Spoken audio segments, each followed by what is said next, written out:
আসসালামু আলাইকুম। দেশ এবং প্রবাসে যারা আজকের লাইভ দেখছেন সবাইকে স্বাগত জানাই।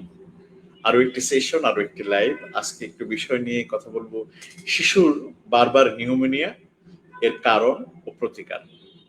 আর এই বিষয়ে কথা বলার জন্য আমার সাথে যুক্ত হয়েছেন আমাদের স্টুডিওতে শিশু বিশেষজ্ঞ, যাকে আমরা সবাই চিনি, আহ, সহযোগী অধ্যাপক ডাক্তার সুদীপ্তা রায়, যিনি ফেলোশিপ করেছেন শিশু বিশেষজ্ঞ এবং উচ্চতর প্রশিক্ষণ নিয়েছেন শিশুদের শ্বাসতন্ত্র রোগ ও বঙ্কোস্কোপি, যেটা ইন্ডিয়ার AIIMS থেকে, এবং শিশুদের প্রাথমিক ইমিউনিটি ডেফিসিয়েন্সি নিয়ে তিনি কাজ করছেন এবং ফেলোশিপ গ্রহণ করেছেন।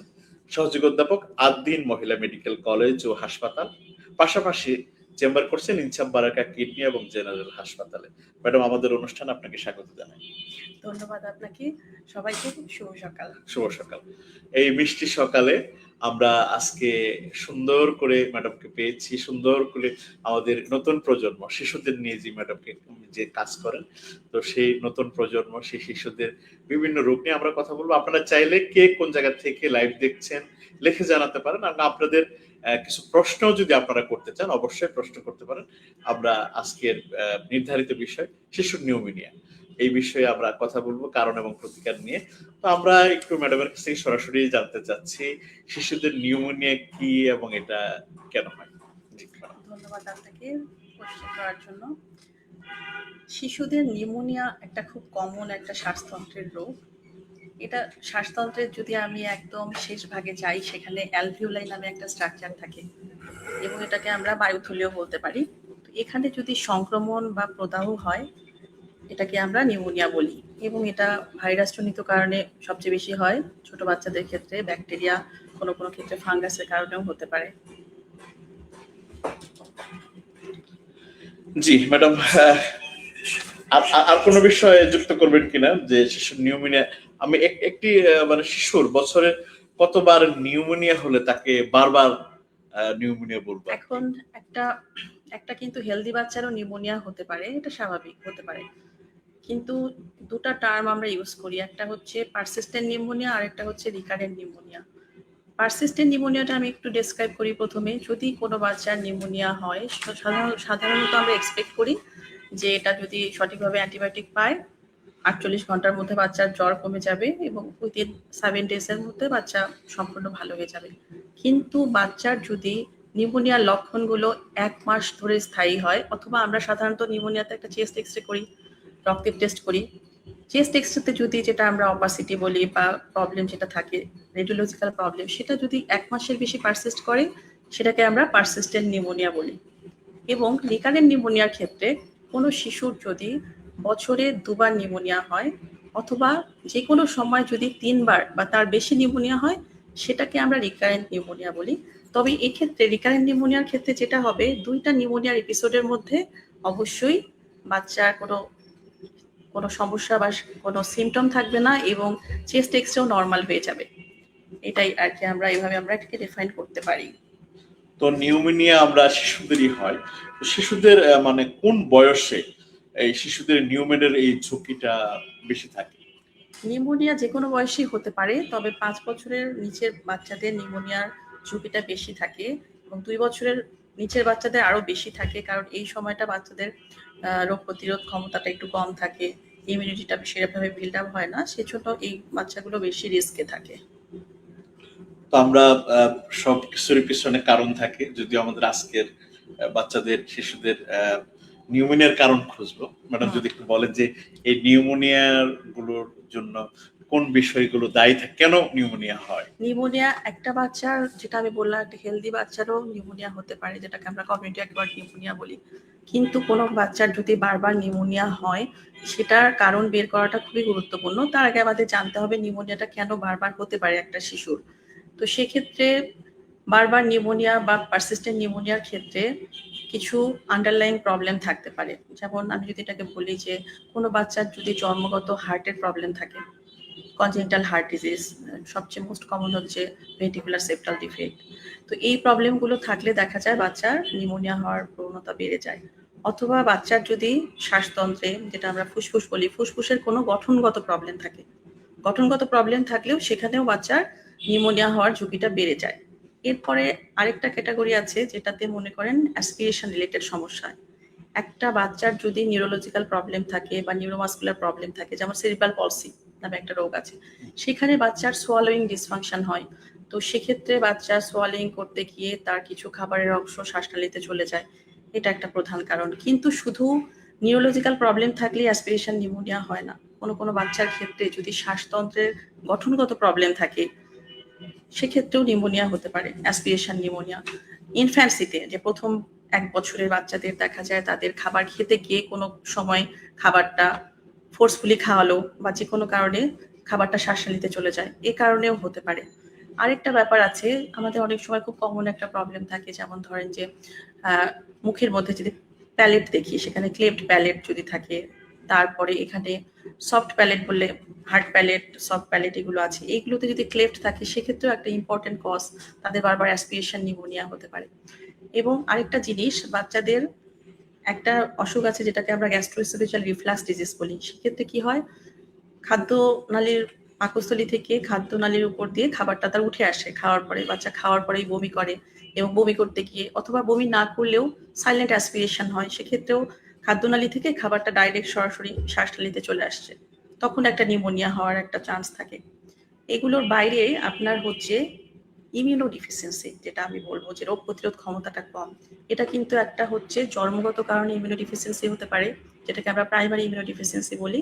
সেটাতে সাধারণত জেনেটিক কিছু ডিফেক্টের কারণে বাচ্চার জন্মগতভাবেই রোগ প্রতিরোধ ক্ষমতাটা কম থাকে, এবং কিছু অ্যাকোয়ার্ড ইমিউনো ডিফিসিয়েন্সি থাকে। এই অ্যাকোয়ার্ডটাও আমাদের দেশে কমন, যেমন কোনো একটা বাচ্চা যদি অপুষ্টিজনিত কারণে ভোগে, সেক্ষেত্রে তার নিউমোনিয়া কমে যায়, নিউমোনিয়া হওয়ার চান্সটা বেড়ে যায়। কোনো বাচ্চার যদি মনে করেন যে বাচ্চাটা সময়ের আগে ডেলিভারি হয়েছে, প্রিটার্ম বলি যেটা আমরা, প্রিম্যাচিওর বেবি, এবং বাচ্চাটার জন্মের সময় ওজন কম, এই বাচ্চাগুলোরও রোগ প্রতিরোধ ক্ষমতা দুর্বল থাকে, এবং কোনো কোনো ড্রাগের কারণে রোগ প্রতিরোধ ক্ষমতা কমে যায়, তাদেরও নিউমোনিয়া হওয়ার চান্স বেড়ে যায়। এবং কিছু কিছু ডিজিজ কন্ডিশন, যেমন নেফ্রোটিক সিনড্রোম বা কারো যদি ম্যালিগন্যান্সি থাকে, সেইগুলোর ক্ষেত্রে দেখা যায় যে তাদের রোগ প্রতিরোধ ক্ষমতা কমে যায়। তো এইগুলো গেল সেকেন্ডারি কজ। এবং আরেকটা বিশাল অংশ আছে যেটা আমরা সাধারণত নিউমোনিয়া, রিকারেন্ট নিউমোনিয়া হলে ইভালুয়েট করি, এটা বলবো হচ্ছে কিছু জেনেটিক কজ, যেখানে আমাদের শ্বাসতন্ত্রের যে সিক্রেশন গুলো আছে এগুলো ঠিক মতো ক্লিয়ারেন্সটা হয় না। সিস্টিক ফাইব্রোসিস একটা অন্যতম রোগ, বারবার নিউমোনিয়া হওয়ার, এবং প্রাইমারি সিলিয়ারি ডিসকাইনেশিয়া বলে একটা রোগ আছে এটার ক্ষেত্রেও। তবে টিউবারকুলোসিসের কথা না বললেই নয়। টিউবারকুলোসিস হচ্ছে যে কোনো একটা বাচ্চার যখন নিউমোনিয়া শুরু হলো কিন্তু সেটার নিউমোনিয়াটা ভালো হচ্ছে না, সবার আগে বাংলাদেশের প্রেক্ষাপটে আমাদের টিউবারকুলোসিসটা অবশ্যই মাথায় রাখতে হবে। কিছু কিছু ভাইরাল নিউমোনিয়ার কারণেও দেখা যায় বাচ্চা ইমপ্রুভ হচ্ছে না, রিকভারি হচ্ছে না। তো সেইগুলো আমাদের কনসিডারেশনে আনতে হবে। যেমন এখন কিন্তু মিজলস আমাদের আউটব্রেক হয়েছে, সেই মিজলসের কারণে তো নিউমোনিয়াটা অনেক সময় পারসিস্ট করে। এবং আরেকটা ভাইরাসের কথা না বললেই নয়, সেটা আমি বলবো সাইটোমেগালো ভাইরাস। সাইটোমেগালো ভাইরাসের কারণে অনেক সময় দীর্ঘস্থায়ী নিউমোনিয়াটা পারসিস্ট করে। ধন্যবাদ ম্যাডাম। আমরা নিউমোনিয়া নিয়ে অনেক কথাই শুনছিলাম, আর যারা পরে এসে যুক্ত হয়েছেন, আমরা আজকে কথা বলছি নিউমোনিয়া রোগ নিয়ে। নিউমোনিয়ার বারবার কেন নিউমোনিয়া হয়, লক্ষণ, কারণ, প্রতিকার, এই বিষয়গুলো নিয়ে আলোচনা করছি। আমার সাথে রয়েছেন ডাক্তার সুদীপ্তা রায়, সহযোগী অধ্যাপক, যিনি শিশুদের নিয়ে কাজ করছেন। বিশেষ করে আমরা যেটা শিশুদের শ্বাসতন্ত্র রোগ, বঙ্কোস্কোপি এই বিষয় নিয়ে, এবং শিশুদের ইমিউনিটি সিস্টেম কিভাবে ডেভেলপ করা যায় সেই বিষয় নিয়ে কাজ করছি। ম্যাডামের কাছে অনেক কিছু শুনবো, বিশেষ করে নিউমোনিয়া নিয়ে কথা বলছি। আর যারা কে কোন জায়গা থেকে লাইভ দেখছেন, আপনাদের কোনো প্রশ্ন থাকলে অবশ্যই প্রশ্ন করে আপনারা জানতে পারেন, সরাসরি ম্যাডাম উত্তর দেবেন। ম্যাডাম, আমরা এই শিশুদের নিউমোনিয়ার যে বিষয়টা, নিউমোনিয়ার অনেকগুলো বিষয় আমরা জানলাম, যে বিভিন্ন ধরনের শিশুদের রোগ হলেই মনে হচ্ছে যে তার শ্বাস নিতে কষ্ট হচ্ছে। মানে শিশুদের যে কোনো ধরনের শ্বাসকষ্টই কি নিউমোনিয়ার লক্ষণ? নিউমোনিয়ার লক্ষণটা কি হয়? নিউমোনিয়ার লক্ষণটা জানাটা খুবই দরকারি। একটা বাচ্চার নিউমোনিয়া হলে তার একটা হাই গ্রেড ফিভার থাকবে, জ্বরের মাত্রাটা সাধারণত বেশি থাকে, তবে ভাইরাল নিউমোনিয়াতে এতটা জ্বরের মাত্রা নাও থাকতে পারে। জ্বরের সাথে বাচ্চার কাশি থাকবে, কাশির সাথে শ্বাসকষ্ট মায়েরা বুঝবে কিভাবে, বুক ওঠানামা করবে। এবং কোনো কোনো ক্ষেত্রে বড় বাচ্চাদের ক্ষেত্রে চেস্ট পেইন নিয়েও আসতে পারে, চেস্ট পেইন থাকতে পারে। তবে অনেক সময় বাচ্চাদের ভাইরাল নিউমোনিয়ার ক্ষেত্রে শ্বাস ছাড়ার সময় একটা শো শো আওয়াজ হয়, তো এটাও একটা ইম্পর্টেন্ট ফাইন্ডিংস। এবং কোনো কোনো ক্ষেত্রে ভাইরাল নিউমোনিয়ার ক্ষেত্রে বাচ্চাদের কিন্তু সর্দি রানী নোজটা বেশি থাকে। তো আমাদের বাচ্চার জ্বর, শ্বাসকষ্ট, বুকে ব্যথা এগুলোই হচ্ছে নিউমোনিয়ার প্রধান আর লক্ষণ। আওয়াজ যেটা একটা আওয়াজ আসতে পারে, হ্যাঁ সেটাই। যেমন আমাদের শ্রদ্ধেয় লুৎফর কবির স্যার একটা বাসে, উদাহরণ, হ্যাঁ, হাসি কাশি আর হাসি কাশি স্যার বাসি, সবসময় বলেন হ্যাঁ তিনটা শোষো শব্দ একটা আওয়াজ। একটা আওয়াজ হবে। তো এই বিষয়টা আমরা প্রথমবার যদি কোনো বাচ্চার নিউমোনিয়া হয় সেক্ষেত্রে কিন্তু স্পেশালি লেস দেন 2 ইয়ার্স বাচ্চাগুলোর ক্ষেত্রে কিন্তু ভাইরাল ব্রঙ্কিওলাইটিস হওয়ার চান্সটা বেশি থাকে। সেজন্য আমাদের কিন্তু ভালোভাবে ডিফারেন্সিয়েট করতে হবে যে এটা আসলে কি বাচ্চার নিউমোনিয়া হয়েছে নাকি ভাইরাল ব্রঙ্কিওলাইটিস বা ভাইরাল নিউমোনিয়া। কারণ আমরা সবসময় জানি ভাইরাল নিউমোনিয়া বা ব্রঙ্কিওলাইটিসের অ্যান্টিবায়োটিকের কোনো প্রয়োজন নাই। সেজন্য আমাদেরকে ভালোভাবে বিবেচনা করতে হবে যে আসলেই কি এই বাচ্চাটার ভাইরাল জনিত কারণে হয়েছে না ব্যাকটেরিয়া দিয়ে হয়েছে, যার জন্য আমরা অ্যান্টিবায়োটিক ইউজ করব কি করব না। জি ম্যাডাম, আপনি তো দীর্ঘদিন শিশুদের চিকিৎসা করে যাচ্ছেন। আপনি আপনার যে রোগগুলো সাধারণত দেখেন তার মধ্যে সাধারণত মায়েরা বা পিতামাতার কি ধরনের রোগীদের বা শিশুদেরকে আপনাদের কাছ থেকে নিয়ে আসে, তাদেরকে কিভাবে সাধারণত পেয়ে থাকেন? আসলে সবচেয়ে কমন যেটা শ্বাসতন্ত্রের সমস্যা সেটা কিন্তু আমরা কমন কোল্ড, কাফ এগুলোই আমরা ওপিডিতে বেশি পাই, কমন কাফ কোল্ড। আরেকটা জিনিস আমি বলবো যে কোনো বাচ্চার যদি কাফ কোল্ড হয়, কাফ কোল্ড হওয়া মানেই কিন্তু নিউমোনিয়া না। অনেক সময় মায়েরা যেটা করে যে কাফ কোল্ড শুরু হলো বা জ্বর শুরু হলো দুদিন একদিন, এই প্রবলেমটা নিয়ে তারা আগে ফার্মেসিতে যায়, ফার্মেসিতে গেল এবং তারা দেখা যায় যে ফার্মেসিতে যাওয়ার পরে তারা ওখান থেকে অ্যান্টিবায়োটিক খাওয়া শুরু করে দিল, নেবুলাইজেশন নেওয়া শুরু করে দিল। এখন তারপরে হয়তো বা 3 দিন পর আমাদের কাছে আসলো, তখন তাকে যখন আমরা অ্যাসেস করি তখন দেখে অলরেডি সে নেবুলাইজেশন পাচ্ছে, অ্যান্টিবায়োটিক 5 দিনের কোর্স শেষ। তো এটাই আমি অনুরোধ করব প্যারেন্টসদেরকে, বাবা মাকে, যে আপনারা ফার্মেসিতে না গিয়ে নিকটস্থ ডক্টরের পরামর্শ নিন। ডক্টর, কারণ সব কাশি ঠান্ডাই নিউমোনিয়া না এবং সব কাশিতেই নেবুলাইজেশনের প্রয়োজন নেই, ঠিক আছে? তো সেক্ষেত্রে আমাদের কমনটা হচ্ছে কাফ কোল্ড এবং সাধারণত আপার রেসপিরেটরি ট্র্যাক্ট যেগুলো ইনফেকশন, টনসিলাইটিস নিয়ে আসে বাচ্চারা, অনেক সময় অটাইটিস মিডিয়া যেটা কান থেকে ডিসচার্জ আসে আর পেইন হয়।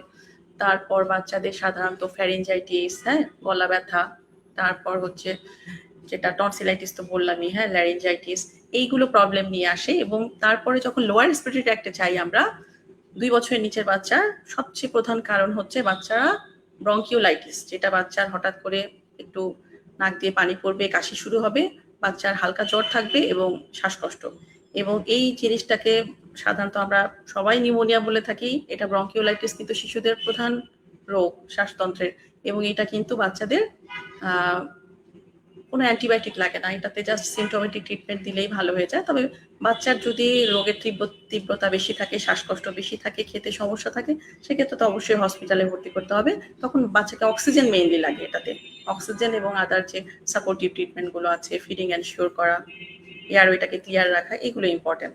তবে কোনো কোনো ক্ষেত্রে আমাদের দেখা যায় যদি বাচ্চার ব্রঙ্কিওলাইটিসের সাথে সেকেন্ডারি ইনফেকশন থাকে, সেক্ষেত্রে আমরা অ্যান্টিবায়োটিক দিব বা কনসিডার করবো, এটা সম্পূর্ণ ডাক্তারের ডিসিশন। তো আমরা ডাক্তারের ডিসিশনের আগে পারিবারিক ডিসিশন ভাবে আমরা অবশ্যই ডাক্তারের পরামর্শ নিয়ে অ্যান্টিবায়োটিকটা খাওয়াবো এবং অবশ্যই মানে ফার্মেসি থেকে ওষুধ নেওয়ার আগে আমরা ডাক্তারের পরামর্শ, মানে আমাদের সবচেয়ে বড় যে ভুলটা শুরু হয় ডাক্তারের কাছে আসার আগে ফার্মেসি থেকে বিভিন্ন ধরনের, এটা ম্যাডাম যে কমন যে সিরাপ গুলো, কাশির সিরাপ, হ্যাঁ, কাশির সিরাপ গুলো ততটা ক্ষতিকর না সেটা খেলো, কিন্তু আমি যেটা বলবো অ্যান্টিবায়োটিক ডাক্তারের পরামর্শ ছাড়া ইউজ করা। তারপরে বলবো যে ইদানিংকালে আমরা মন্টেলুকাস নামে একটা ওষুধ, যেটা আমরা সাধারণত হাঁপানি রোগী ইউজ করি, ইদানিংকালে দেখা যায় ফার্মেসিতে গেলে তারা এই ওষুধটাও 15 দিনের জন্য দিয়ে দেয়। এই ওষুধটাও কিন্তু ডাক্তারের পরামর্শ ছাড়া নেওয়াটা ঠিক না। আর নর্মাল সর্দি কাশির টুকটাকে ওষুধ নেওয়া যায় এবং আমি বলবো নেবুলাইজেশনের অ্যাডভাইসটা ডাক্তারের পরামর্শ অনুযায়ী নেওয়া উচিত। যাক, সুন্দর একটা মেসেজ পেলাম যে কোনো প্রকার অ্যান্টিবায়োটিক ঔষধ শুরু করার আগে অবশ্যই একজন বিশেষজ্ঞ চিকিৎসকের কাছে আমরা যাব এবং এবং মন্টিলুকাস যে ধরনের বা এই ধরনের সিরাপ বা এই ধরনের ওষুধও আমরা ব্যবহার, মানে এক কথায় আমরা চেষ্টা করব যে একজন চিকিৎসকের পাশাপাশি মানে আমরা যেন কাছে হাতের কাছে আপনি আপনার নিকটস্থ যে কোনো শিশু হাসপাতাল বিশেষজ্ঞকে দেখাবেন। ওকে স্যার, ম্যাডাম একটা কথা আপনি বলছিলেন যে হাঁপানি বা ফুসফুসের, মানে অনেক সময় দেখা যায় যে বাবা মার হাঁপানি থাকে, ফুসফুসের থাকে, বা এই ধরনের শিশুদের কি আক্রান্ত হওয়ার ঝুঁকি একটু বেশি থাকে এরকম নিউমোনিয়াতে? পারিবারিক ভাবে নিউমোনিয়াতে? না, না। শিশুর হাঁপানি রোগের সেভাবে হাঁপানি রোগের সাথে নিউমোনিয়ার সেরকম খুব একটা লিঙ্ক নেই। তবে কোনো ক্ষেত্রে কোনো বাচ্চার ক্ষেত্রে হাঁপানি যার আছে সেই বাচ্চারাও নিউমোনিয়া হতে পারে, কারণ অনেক সময় সেখানে যেটা অ্যাসমাতে হয় সেখানে মিউকাস সিক্রেশন বেশি হয়, মিউকাস সিক্রেশনের জন্য এয়ারওয়ে ব্লক হয়, কোনো ক্ষেত্রে হতে পারে, তবে এটা খুব কমন অ্যাসোসিয়েশন আমি বলবো না। ম্যাডাম আমরা অনেক সময় জানি জন্মগতভাবে হৃদরোগ বা ফুসফুসের বিভিন্ন ভাবে এটা হতে পারে, এইটার জন্য কি সেটা আমি প্রথমে বলেছি যে হৃদরোগ, হ্যাঁ একটা বাচ্চার কিন্তু যখনই বারবার নিউমোনিয়া হচ্ছে তখনই কিন্তু আমরা কারণগুলো খুঁজে বের করার চেষ্টা করি যে কেন নিউমোনিয়া হচ্ছে, এবং জন্মগত হার্টের ত্রুটি যেমন যেটাকে আমরা হচ্ছে ভিএসটি বলি, তারপর atrial septal defect, ventricular septal defect, এগুলো খুবই কমন যে নিউমোনিয়া হওয়ার। তো সেই ক্ষেত্রে এটা অবশ্যই একটা ইম্পর্টেন্ট কজ, এবং আমাকে মাথায় রাখতে হবে যে বাচ্চার নিউমোনিয়া হচ্ছে তার অবশ্যই আমাকে ইভালুয়েট করতে হবে তার কোনো জন্মগত হার্টের কোনো ত্রুটি আছে কিনা, সেটা আমাকে পরীক্ষা করে হোক বা ইকো করে হোক, সেটা আমাকে ইভেন আমরা কিন্তু এক্সামিনেশন করেও আমরা কিন্তু হার্টে যদি ছিদ্র থাকে সেটা আমরা বুঝতে পারি। ম্যাডাম আমরা শিশুদেরকে খাবার খাওয়াই, খাবার খাওয়ানোর সময় অনেক সময় শ্বাসনালীতে খাবার চলে যায়, হ্যাঁ এটা একটা আসলে একটা মানে এর কারণেও কি নিউমোনিয়ার কারণ হতে পারে, এই বিষয়টা যদি আপনি একটু। এটাকে কিন্তু আমরা অ্যাসপিরেশন নিউমোনিয়া বলি। অ্যাসপিরেশন নিউমোনিয়া এটা একটা খুব ইম্পর্টেন্ট, এবং আমি বলবো এটা ইগনোরড, আমরা অনেক সময় কনসিডারেশনে আনি না যে অ্যাসপিরেশন নিউমোনিয়া। আমরা ভাবি যে অ্যাসপিরেশন শুধু তাদেরই হবে যাদের নিউরোলজিক্যাল প্রবলেম থাকবে, যাদের সোয়ালিং প্রবলেম থাকবে, কিন্তু ব্যাপারটা কিন্তু সেটা না। অনেক সময় একটা হেলদি বাচ্চার সাধারণত যদি নিউমোনিয়া বারবার নিউমোনিয়া 6 মাসের নিচের বাচ্চাগুলোর হয় এবং জন্মের প্রথম মাস থেকেই শুরু হয়, তাহলে এই বাচ্চাগুলোর কিন্তু অ্যাসপিরেশন নিউমোনিয়া অবশ্যই কনসিডারেশনে রাখতে হবে। সেটা কেমন, অনেক সময় এই অ্যাসপিরেশন নিউমোনিয়া আমি আগেও বলেছি যে শ্বাসতন্ত্রের অনেক গঠনগত প্রবলেমের কারণে নিউমোনিয়াটা হয়, এটা একটা কনসিডারেশনে রাখতে হবে। অনেক সময় ফোর্সফুল ফিডিং করাতে গিয়ে নিউমোনিয়া হয়। এবং আরেকটা হচ্ছে যে যেটা বলবো শ্বাসতন্ত্রের সমস্যাগুলো আমি আবার বলেছি, গঠনগত সমস্যার মধ্যে ক্লেফট লিপ না ক্লেফট প্যালেট, লিপে হবে না, ক্লেফট প্যালেট যদি হয় বা নিচের শ্বাসতন্ত্রের যদি কিছু সমস্যা থাকে সেগুলোর জন্য হয়। এবং এই বাচ্চাটা আমরা বুঝবো কিভাবে বুঝবো আমরা ফিজিশিয়ান হিসেবে যে তার শ্বাসতন্ত্রের প্রবলেম আছে কিনা? আমাদের কিন্তু একটা খুব সুন্দর হিস্ট্রি নিতে হবে, ফিডিং হিস্ট্রি নিতে হবে। আমরা যদি দেখি যে বাচ্চা খেতে গেলে প্রবলেম হয়, তার খেতে গেলে সে স্মুথলি খেতে পারে না, খেতে গেলে সে চকিং যেটাকে বলি খাবার আটকে যাওয়ার মতো সমস্যা হচ্ছে, খেতে গেলেই তার কাশি হচ্ছে, খাওয়ার পরপরই তার বুকের শব্দটা বেড়ে যাচ্ছে, মা সবসময় একটা আওয়াজ শুনতে পায় যেটাকে আমরা নয়েজি ব্রিদিং বলি, তারপর বাচ্চা খাওয়ার ইমিডিয়েট সাথে সাথে বমি করছে বা কিছুক্ষণ পর বমি করছে। এই যে ফিডিং রিলেটেড ইস্যুগুলো, অথবা কোনো বাচ্চা আমরা এমনও পেয়েছি তারা খেতেই চায় না, তার একটা 2 বছরের বাচ্চার খাবার দেখেই যে খাবার প্রতি একটা আগ্রহ, সেটা তার খাবার আগ্রহটা একদমই কমে যায়। এটাও কিন্তু আমাদের একটা সন্দেহ করতে হবে যে তার ফিডিং কোনো ডিফিকাল্টি আছে কিনা যার জন্য তার এই খাবারটা সে নিতে চায় না। তো এটা আমাদের অবশ্যই কনসিডারেশনে আনতে হবে। আর অ্যাসপিরেশনের ব্যাপারে আরেকটা আমি বলবো যে ফরেন বডি অ্যাসপিরেশন, এই জিনিসটা কিন্তু খুব ইম্পর্টেন্ট। এটা কেন ইম্পর্টেন্ট, অনেক সময় দেখা যায় টোটলার্স যারা 2-3 বছরের বাচ্চারা বিভিন্ন জিনিস নিয়ে খেলা করে, তারা খেলতে খেলতে কোনো একটা ছোট পার্ট মুখের মধ্যে দিয়ে গেল, তো সেটা হয়তো বা তার একটা কোনো এপিসোড হয়েছিল যেটা মা দেখে নাই, চোকিং এর একটা এপিসোড ছিল, সেটা মা হয়তো বা নোটিস করে নাই, তারপর দেখা গেল তার এরপর থেকে তার কাশি আর ভালো হয় না বা তার নিউমোনিয়া হচ্ছে, এবং এই নিউমোনিয়াটা আর ভালো হয় না। সেই জন্য এইরকম যে এই হিস্ট্রিটা খুব ইম্পর্টেন্ট, যে সে কোনো কিছু নিয়ে খেলছিল কিনা, সেটা খেলতে গিয়ে কোনো কিছু তার শ্বাসনালীতে আটকে যেতে পারে কিনা, মা এরকম কিছু সন্দেহ করছে কিনা। ইভেন শুধু খেলনা জিনিস না, খাবারও অনেক সময় গলায় আটকে যায়। ছোট বাচ্চাকে যদি আমরা বাদাম দিই, সেই বাদামের একটা ছোট দানা বা যে কোনো কিছু শ্বাসনালীতে আটকে গিয়ে এটাকে কিন্তু ফরেন বডি অ্যাসপিরেশন বলে। এই ফরেন বডিটাও কিন্তু রিকারেন্ট নিউমোনিয়ার একটা কারণ, রিকারেন্ট নিউমোনিয়া, পারসিস্টেন্ট নিউমোনিয়ার একটা কারণ। সেই জন্য এই বিষয়গুলো মাকে খেয়াল রাখতে হবে এবং আমরা যারা ডাক্তার আছি আমাদেরও খেয়াল রাখতে হবে। আমরা একটু ম্যাডাম মার সাথে একটু বাবার দিকেও চলে যেতে চাই। আমাদের পারিবারিক ভাবে অনেকেই শিশুদের সামনে ধূমপান আমরা অনেক সময় দেখি, তো বা রান্নার থেকে ধোয়া বিভিন্ন ধরনের সমস্যা হতে পারে। তো এই যে শিশুর ক্ষেত্রে এগুলোকে নিউমোনিয়া বা এটা অবশ্যই রিস্ক ফ্যাক্টর বলবো আমি। এই যে প্যাসিভ স্মোকিং যেটা বলি, বাচ্চা তো আর নিজে স্মোক করছে না, তার পরিবারের অন্য সদস্যরা যেটা স্মোক করার কারণে সে যেই এক্সপোজারে আসছে, এটা তার লাংসের ক্ষতি করে।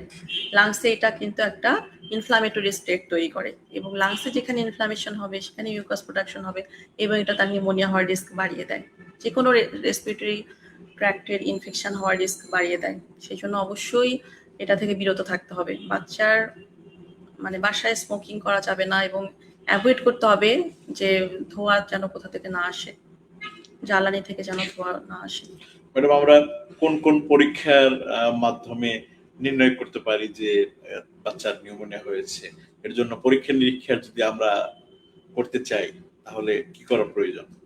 আচ্ছা, কোনো বাচ্চার যদি আমি সন্দেহ করি যে নিউমোনিয়া হলো, ফার্স্ট টাইম নিউমোনিয়া বা নিউমোনিয়া নিয়ে আসলো, তাহলে আমাদের বেসলাইন কিছু তো টেস্ট করব। সবার আগে একটা সুন্দর হিস্ট্রি নিতে হবে। ফিজিক্যাল এক্সামিনেশন করে আমরা বুক পরীক্ষা করি, যেটা আমরা স্টেথো দিয়ে, সেখান থেকেও আমরা কিছু কিছু লক্ষণ পেয়ে যাই যেটা কি হতে পারে। তারপরে আমরা বেসলাইন টেস্টের মধ্যে একটা সিবিসি দিব, কমপ্লিট ব্লাড কাউন্ট, তারপর ইএসআর সিআরপি যেগুলো ইনফ্লামেটরি মার্কার, এবং একটা চেস্ট এক্সরে দিব। চেস্ট এক্সরে দিয়েই আমরা কিন্তু বুঝবো যে আসলে বাচ্চাটার এটা কি, কোথায় নিউমোনিয়াটা হয়েছে, কোন লোকেশনে হয়েছে।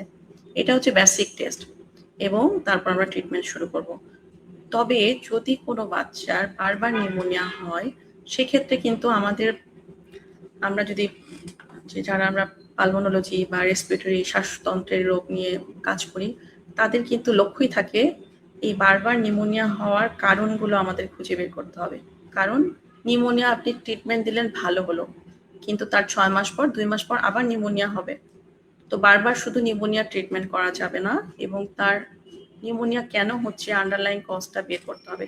সেক্ষেত্রে আমি যেটা বলবো, এটা যে আমরা ইনভেস্টিগেশন প্ল্যানটা করি, সেটা ইনভেস্টিগেশন প্ল্যান করার আগেও সবার আগে আমি একটা সুন্দর হিস্ট্রি নিব, ফিজিক্যাল এক্সামিনেশন করব এবং সেটা অনুযায়ী আমি হচ্ছে কোন ইনভেস্টিগেশনগুলো আমি আগে করব পরে করব, সেই অনুপাতে আমরা বিচার বিবেচনা করব যে তার কোনটা রোগ হওয়ার সম্ভাবনা বেশি আছে, সেই অনুপাতে আমি করব। আমি একটু ডিটেলেই বলি। যেমন আমি যদি মনে করেন যে নিউমোনিয়ার যে কমন কজগুলো বললাম সেগুলো যদি আমি এক্সপ্লেন করি, যেমন এর মাঝে একটা চলে আসছে যে সিস্টিক ফাইব্রোসিস নামে একটা রোগ আসছে।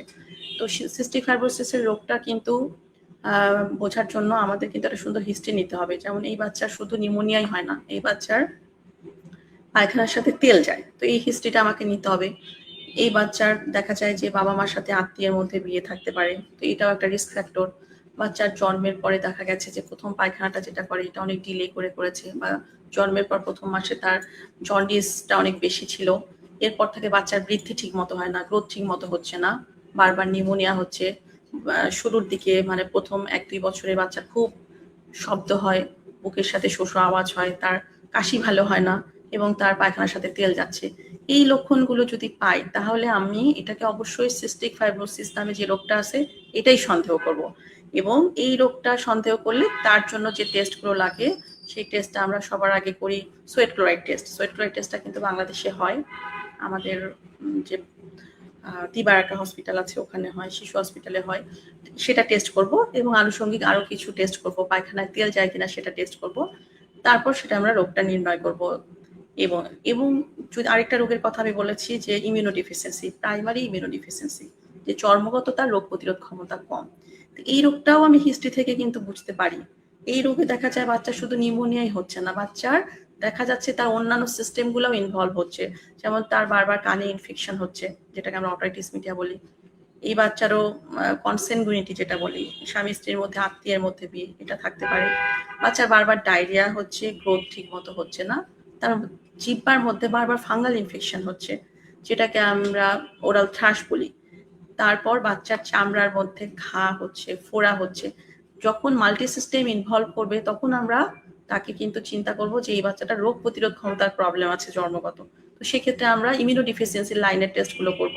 সেটা কি হতে পারে? সেটা আমরা অ্যান্টিবডি, সব টেস্ট, ইমিউনোডিফিসিয়েন্সি জিনিসটা খুবই রেয়ার। এখন আমাদের বাংলাদেশে খুব অ্যাডভান্স টেস্ট হয় এরকম না, বেসিক টেস্টগুলো হয়। সেটা আমরা অ্যান্টিবডি লেভেলগুলো দেখতে পারি এবং আমরা একটা টেস্ট করি প্রাইমারি ইমিউনোডিফিসিয়েন্সি প্যানেল, যেটাতে আমরা লিম্ফোসাইট সাবসেট অ্যানালাইসিস দেখি। এটা সাময়িকভাবে বন্ধ আছে, এটা বিএমইউতে এই টেস্টটা অনেক দিন থেকে হচ্ছে, সাময়িক বন্ধ আছে। এটা আমরা কিন্তু আপাতত ইবনে সিনা থেকে করি এই টেস্টটা। তো এই টেস্টগুলো করার পরে আমরা কিন্তু কিছু ক্লু পাই। তবে আমরা হিস্ট্রি নেওয়ার পরে কিন্তু আমাদের ফিজিক্যাল এক্সামিনেশন করেও আমরা অনেক কিন্তু ইম্পর্টেন্ট ইনফরমেশন পাই যে আমাদের এই বাচ্চাটার রোগ প্রতিরোধ ক্ষমতা কম, কি হতে পারে, তার দেখবো ওরাল থ্রাশ থাকতে পারে, তার টনসিলগুলো দেখবো নাই, টনসিল যেটা থাকার কথা বাচ্চাদের সেটা তার একদমই অ্যাবসেন্ট। এগুলো একটা ক্লু। নর্মাল চেস্ট এক্সরে দেখবো যে তার থাইমাস, সেই থাইমাসটা অনেক ছোট। থাইমাস যেখানে ছোট সেখানে বুঝতে হবে তার টি সেলের ডিফেক্ট থাকতে পারে। তো এইভাবে আমরা কিন্তু ফিজিক্যাল এক্সামিনেশন করে এবং বেসিক ইনভেস্টিগেশনগুলো করেও আমরা কিন্তু অনেক ক্লু পেতে পারি। তো সেরকম আমাদের দুটার কথা আমি বললাম, এবং আমি আরেকটা জিনিস বলবো যে কনজেনিটাল হার্ট ডিজিজ তো খুব কমন, সেটা আমরা ইকো সবসময় করি একটা রিকারেন্ট নিউমোনিয়ার ক্ষেত্রে। আর যদি পারসিস্টেন্ট নিউমোনিয়া হয়, টিবির টেস্টটা আমরা করে নিব। টিবির জন্য জিন এক্সপার্ট পাকস্থলী থেকে রস নিয়ে এটা করি, স্টুলে জিন এক্সপার্ট আলট্রা করি। তো এইগুলো টেস্ট করি। এবং আরেকটা জিনিস যে আমার ব্রঙ্কোস্কোপির প্রয়োজনটা কোথায়, কখন? যদি আমি চিন্তা করি যে এই বাচ্চাটার শ্বাসতন্ত্রের গঠনগত প্রবলেম আছে, অথবা যদি মনে করি যে এই বাচ্চাটার ফরেন বডি অ্যাসপিরেশন আছে, তখন কিন্তু অবশ্যই আমাকে ব্রঙ্কোস্কোপি করে সেই প্রবলেমটা আইডেন্টিফাই করতে হবে এবং তারপর সেটা করতে হবে, সেটা সেই অনুপাতে চিকিৎসা করতে হবে। ম্যাডাম, সব ধরনের রোগীর চিকিৎসার মানে নিউমোনিয়া শিশুদের জন্য কি হাসপাতালে ভর্তির প্রয়োজন আছে? না, সব রোগীর নিউমোনিয়ার জন্য হসপিটালে ভর্তির প্রয়োজন নাই। যদি মাইল্ড নিউমোনিয়া হয়, দ্যাট মিনস যে বাচ্চাটার নিউমোনিয়া আছে কিন্তু শ্বাসকষ্টের মাত্রা এত বেশি না, তার অক্সিজেন স্যাচুরেশন মেনটেন হয়, সে বাসায় মোটামুটি ভালোই খেতে পারে, সেক্ষেত্রে কিন্তু আমরা ওরাল অ্যান্টিবায়োটিক দিয়েও ট্রিটমেন্ট করতে পারি বাসায়। তবে মাকে অবশ্যই বলতে হবে যে এই বাচ্চাটাকে কখন আবার হাসপাতালে নিতে হবে, সেই লক্ষণগুলো অবশ্যই মাকে বলে দিতে হবে। সেই যদি বাচ্চার শ্বাসকষ্টের মাত্রা বেড়ে যায়, বাচ্চার নীল হয়ে যায়, যেটা আমরা সায়ানোসিস বলি, খেতে না পারে, এবং বাচ্চার স্যাচুরেশন যদি ফল করে, তাহলে অবশ্যই দ্রুত হসপিটালে নিয়ে আসতে হবে। চিকিৎসা নিয়ে আর কিছু বলবেন ম্যাডাম, নিউমোনিয়ার চিকিৎসা নিয়ে? নিউমোনিয়ার চিকিৎসা তো, যদি আপনার এখানে আমাদের আজকে টপিকটা ছিল যে শিশুর বারবার বা রিকারেন্ট নিউমোনিয়া, আমি যেই কয়টা রোগের কথা বলেছি সেই কয়টা রোগের ট্রিটমেন্টগুলো অবশ্য আপনার নিউমোনিয়া ভালো করার জন্য, যে বাচ্চার বারবার নিউমোনিয়া হয় তার আগে আন্ডারলাইং কজের ট্রিটমেন্ট করতে হবে। যে বাচ্চার রোগ প্রতিরোধ ক্ষমতা কম আছে সেটা ট্রিটমেন্ট করতে হবে। সিস্টিক ফাইব্রোসিসের জন্য তার কিছু ট্রিটমেন্ট প্রোটোকল আছে, সেগুলো আমাকে নিতে হবে যেন তার বাচ্চাটার নেক্সট টাইমে নিউমোনিয়াটা না হয়। আর তবে কিছু কিছু জেনেটিক রোগ কিন্তু 100% কিউরেবল না, যেমন প্রাইমারি ইমিউনোডিফিসিয়েন্সি কিউরেবল তখনই যখন আমরা বোন ম্যারোটা হেমাটোপয়েটিক স্টেম সেল ট্রান্সপ্লান্টেশন করি, কিন্তু এটা করার আগ পর্যন্ত নিউমোনিয়া হওয়ার প্রবণতা থাকেই। আমরা কিছু ওষুধ দিয়ে রাখি যেটাকে বলে প্রোফাইলেক্সিস, এবং আইভিআইজি বলে একটা রোগ প্রতিরোধ ক্ষমতা বাড়ায় এরকম একটা মেডিসিন দেই। তো এইগুলো দিলে তার নিউমোনিয়ার রেটটা কমে যায়। তবে আমি যদি প্রাইমারি ইমিউনোডিফিসিয়েন্সি বলি, এখানে মোর দেন 450 এর মতো প্রাইমারি ইমিউনোডিফিসিয়েন্সি আছে। তো কোন টাইপের ইমিউনোডিফিসিয়েন্সি সেটা ডিটেক্ট করে সেই অনুপাতে চিকিৎসা করতে হবে। তবে সব ইমিউনোডিফিসিয়েন্সিতে যে হেমাটোপয়েটিক স্টেম সেল ট্রান্সপ্লান্টেশন করতে হয় এটাও এরকমও না, কিছু মাইল্ড ভ্যারাইটি আছে, কিছু সিভিয়ার ভ্যারাইটি আছে, এটা ডিপেন্ডস করে। ম্যাডাম, নিউমোনিয়া থেকে যদি মানে হয়ে যায়, সুস্থ হয়ে যায়, তো সেই ধরনের বাচ্চাদেরকে কিভাবে দেখভাল করতে হয়, দেখাশোনা লোকআপটার করতে হয়, এ বিষয়ে যদি আপনি আচ্ছা, যদি বাচ্চার কোনো আন্ডারলাইং প্রবলেম না থাকে, যে কোনো একটা হেলদি বেবিরও কিন্তু নিউমোনিয়া হতে পারে, কমিউনিটি অ্যাকোয়ার্ড নিউমোনিয়া হতে পারে। সাবধানতা বলতে যে কি করলে তারা নিউমোনিয়া হবে না, বা কি কি মেজার্স নিতে হবে প্যারেন্টসদের, সেটা যদি আমি শুরু থেকে শুরু করি। বাচ্চার গর্ভাবস্থায় কিন্তু মাকে রেগুলার চেক আপে থাকতে হবে যেন তার বেবিটার প্রিটার্ম ডেলিভারি না হয়, লো বার্থ ওয়েট নিয়ে না জন্ম নেয়। তো প্রিটার্ম লো বার্থ ওয়েট বেবিদের অনেক সময় নিউমোনিয়ার রিস্কটা বেড়ে যায়। এবং জন্মের পর বাচ্চাকে অবশ্যই প্রথম 6 মাস বুকের দুধ খাওয়াতে হবে। 6 মাস পর থেকে 2 বছর পর্যন্ত মায়ের বুকের দুধ খাবে এবং 6 মাসের পর থেকে তার পুষ্টিকর খাবারটা, হেলদি খাবার, ফ্যামিলি ডায়েট এটা শুরু করতে হবে। কারণ মানে ডায়েটের একটা ইম্পর্টেন্ট রোল আছে ইমিউনিটি বিল্ড আপ করার জন্য। এবং ভ্যাকসিনেশন, আমাদের ইপিআই শিডিউলে কিন্তু নিউমোনিয়ার যে প্রধান যে দুটা জীবাণু তার এগেনস্টে কিন্তু আমাদের কিন্তু ভ্যাকসিন আছেই, হ্যাঁ, pneumococcal vaccine, haemophilus influenza vaccine. সুতরাং নিয়মিত ভ্যাকসিন দিতে হবে, ঠিক আছে। এবং যেটা হাইজিনের ব্যাপার আসে, হ্যান্ড ওয়াশিং, এনভায়রনমেন্টাল ফ্যাক্টর, বা বাসার মধ্যে যেন পর্যাপ্ত আলো বাতাসের যাতায়াত থাকে এটা এনশিওর করতে হবে। স্মোকিং করা যাবে না, ঠিক আছে। ইভেন আমাদের বাসায় যদি কারো একটা ইনফেকশন হয়, সেটা আমরা কিন্তু অনেক সময় ওপেনলি হাঁচি কাশি সব দিই, আমাদের রুমাল ইউজ করতে হবে। আমরা কিন্তু এইভাবে ওপেনলি এই মেজার্সগুলো নিতে হবে যেন বাচ্চাটার পরবর্তীতে এরকম না হয়। এবং কোনো ক্ষেত্রে, যেমন ভ্যাকসিনের ব্যাপারটা যদি বলি, কোনো বাচ্চার ক্ষেত্রে যাদের বারবার নিউমোনিয়া হওয়ার টেন্ডেন্সি আছে তাদের কিন্তু কিছু বুস্টার ডোজ নেওয়া উচিত। যেমন নিউমোকক্কাল ভ্যাকসিনের বুস্টার ডোজ আছে, বছরে একবার করে ইনফ্লুয়েঞ্জা ভ্যাকসিন নেওয়া উচিত যাদের আন্ডারলাইন প্রবলেম থাকবে। আমরা ভ্যাকসিন, টিকা, বিভিন্ন কথা শুনলাম। আরেকটা টিকা বা ভ্যাকসিন যেটা আমরা মায়ের বুকের দুধ থেকে পেতে পারি, এইটা অনেকেই শিশুদেরকে মায়ের বুকের দুধ মানে অনেকে দেন না, বা অনেকে ওই সময় হয়তো বন্ধ রাখেন। এই বিষয়টা যদি একটু ক্লিয়ার করেন যে এই নিউমোনিয়া বা রোগ প্রতিরোধে মায়ের বুকের দুধ কিভাবে কাজে লাগতে পারে। মায়ের বুকের দুধ হচ্ছে বাচ্চার জন্য ফার্স্ট ভ্যাকসিন আমরা বলে থাকি।